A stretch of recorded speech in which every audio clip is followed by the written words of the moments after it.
16వ శాసనసభకి ఏకగ్రీవంగా ఎన్నికైన సభాపతి శ్రీ చింతకాల అయ్యన్న పాత్రుడు గారికి హృదయపూర్వక నమస్కారాలు, మీకు శుభాకాంక్షలు. ఇది నేను మొదటిసారి అసెంబ్లీలోకి అడుగు పెట్టడం. ఇలాంటి సుదీర్ఘ రాజకీయ అనుభవం ఉన్న దాదాపు 7 సార్లు ఎమ్మెల్యేగాను, ఒకసారి పార్లమెంట్లో అడుగుపెట్టిన మీకు, Panchayati Raj, technical education, forest, R&B అనేక మంత్రిత్వ శాఖల్ని సమర్థవంతంగా నిర్వహించిన మీకు ఈ సభాధ్యక్షుడు, ఈ స్పీకర్ స్థానంలో కూర్చోవడం నాకు చాలా ఆనందంగా ఉంది. ఇన్ని దశాబ్దాలు ప్రజలు రాజకీయ జీవనంలో ప్రజలు మీ వాడి వేడి చూశారు. మీకు కోపం వస్తే ఋషికొండను చెక్కినట్టు ప్రత్యర్థులకి పదునైన ఉత్తరాంధ్ర యాసలో గుండు కొట్టేస్తారు. నాకు ఒకటే బాధేస్తా ఉంది సార్, ఇకపైన మీకు తిట్టే అవకాశం లేకపోవడం. కానీ ఇక మీద సభలో ఎవరు తిడుతున్నా దాన్ని ఆఫ్ చేసే బాధ్యత మీ చేతిలోనే ఉంది. మీరే మైక్ ఆఫ్ చేయాలి.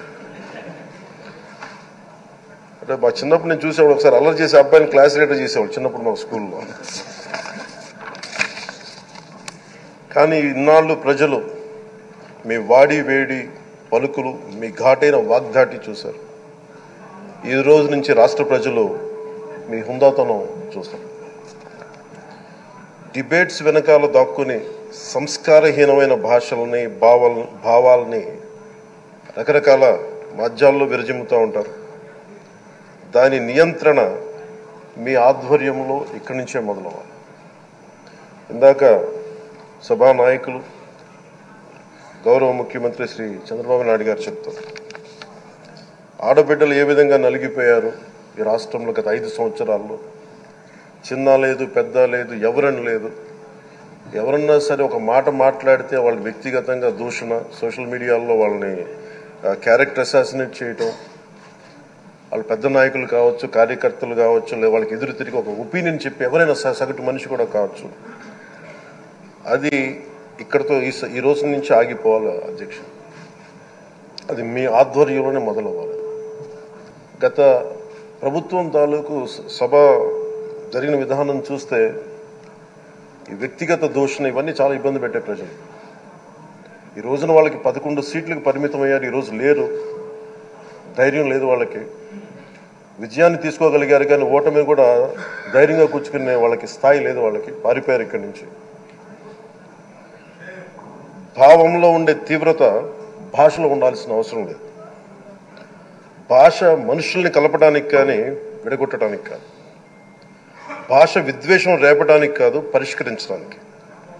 ఎంత జటిలమైన సమస్య అయినా, భయంకర సమస్య అయినా చర్చల ద్వారా పరిష్కరించుకోవడానికి కానీ వివాదం సృష్టించడానికి కాదు.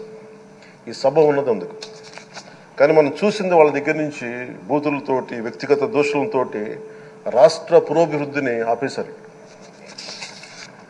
అలాంటి సభ కాకుండా ఇందాక మన పెద్దలు శ్రీ గౌరవ ముఖ్యమంత్రి చంద్రబాబు గారు చెప్పినట్టుగా ఇది భవిష్యత్తుకి ఇది ఒక ప్రమాణం అవ్వాలి.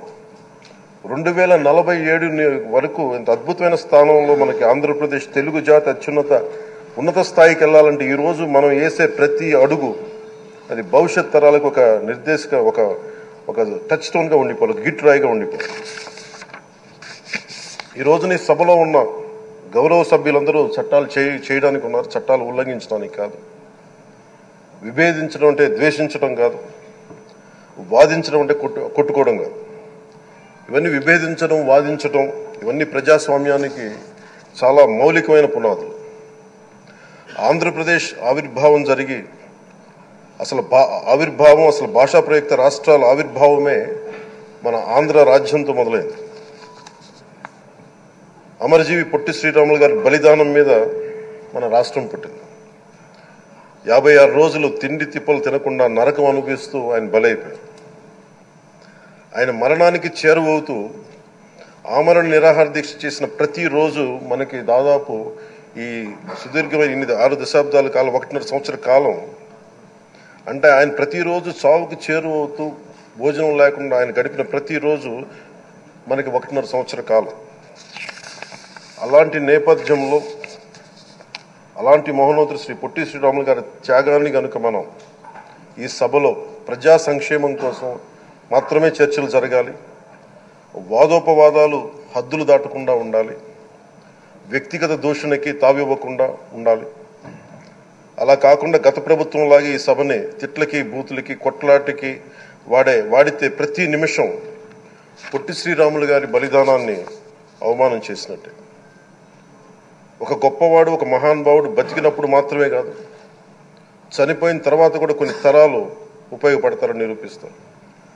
అలాంటి కోవకు చెందిన మహానుభావులు, ఆంధ్ర రాష్ట్ర సృష్టికర్త, భాషా ప్రయుక్త రాష్ట్రాలకు శ్రీకారం చుట్టిన ద్రష్ట, అమరజీవి శ్రీ పొట్టి శ్రీరాములు గారి స్మృతిలో ఒక విలువలతో కూడిన ఒక సత్సాంప్రదాయాన్ని తెరలేపుతూ మీ ఆధ్వర్యంలో ఈ సభ జరగాలని, ఈ 5 ఏళ్ల ప్రజాప్రస్థానంలో ఈ విలువైన 5 ఏళ్లు రాబోయే తరానికి గొప్ప భవిష్యత్తునిచ్చేలా, అన్నం పెట్టే రైతుకి, కౌలు చేసుకునే రైతుకి, రైతు కూలీకి అండగా ఉండేలా, మహిళలకి భద్రతతో పాటు ఉన్నత స్థాయికి ఎదిగేలా, ప్రభుత్వ ఉద్యోగులకి భద్రత కల్పించేలా, పశువు పక్షి ప్రకృతి సర్వజనులందరికీ కూడా మతాలకి ప్రాంతాలకి అతీతంగా సుభిక్షంగా అభివృద్ధి పదంలో ఆంధ్రప్రదేశ్, ఆంధ్ర రాజ్యం అద్భుతమైన ప్రగతి సాధించేలా ఈ చర్చలు సాగాలని కోరుకుంటూ, సభాపతి అయ్యన్న పాత్రుడి గారికి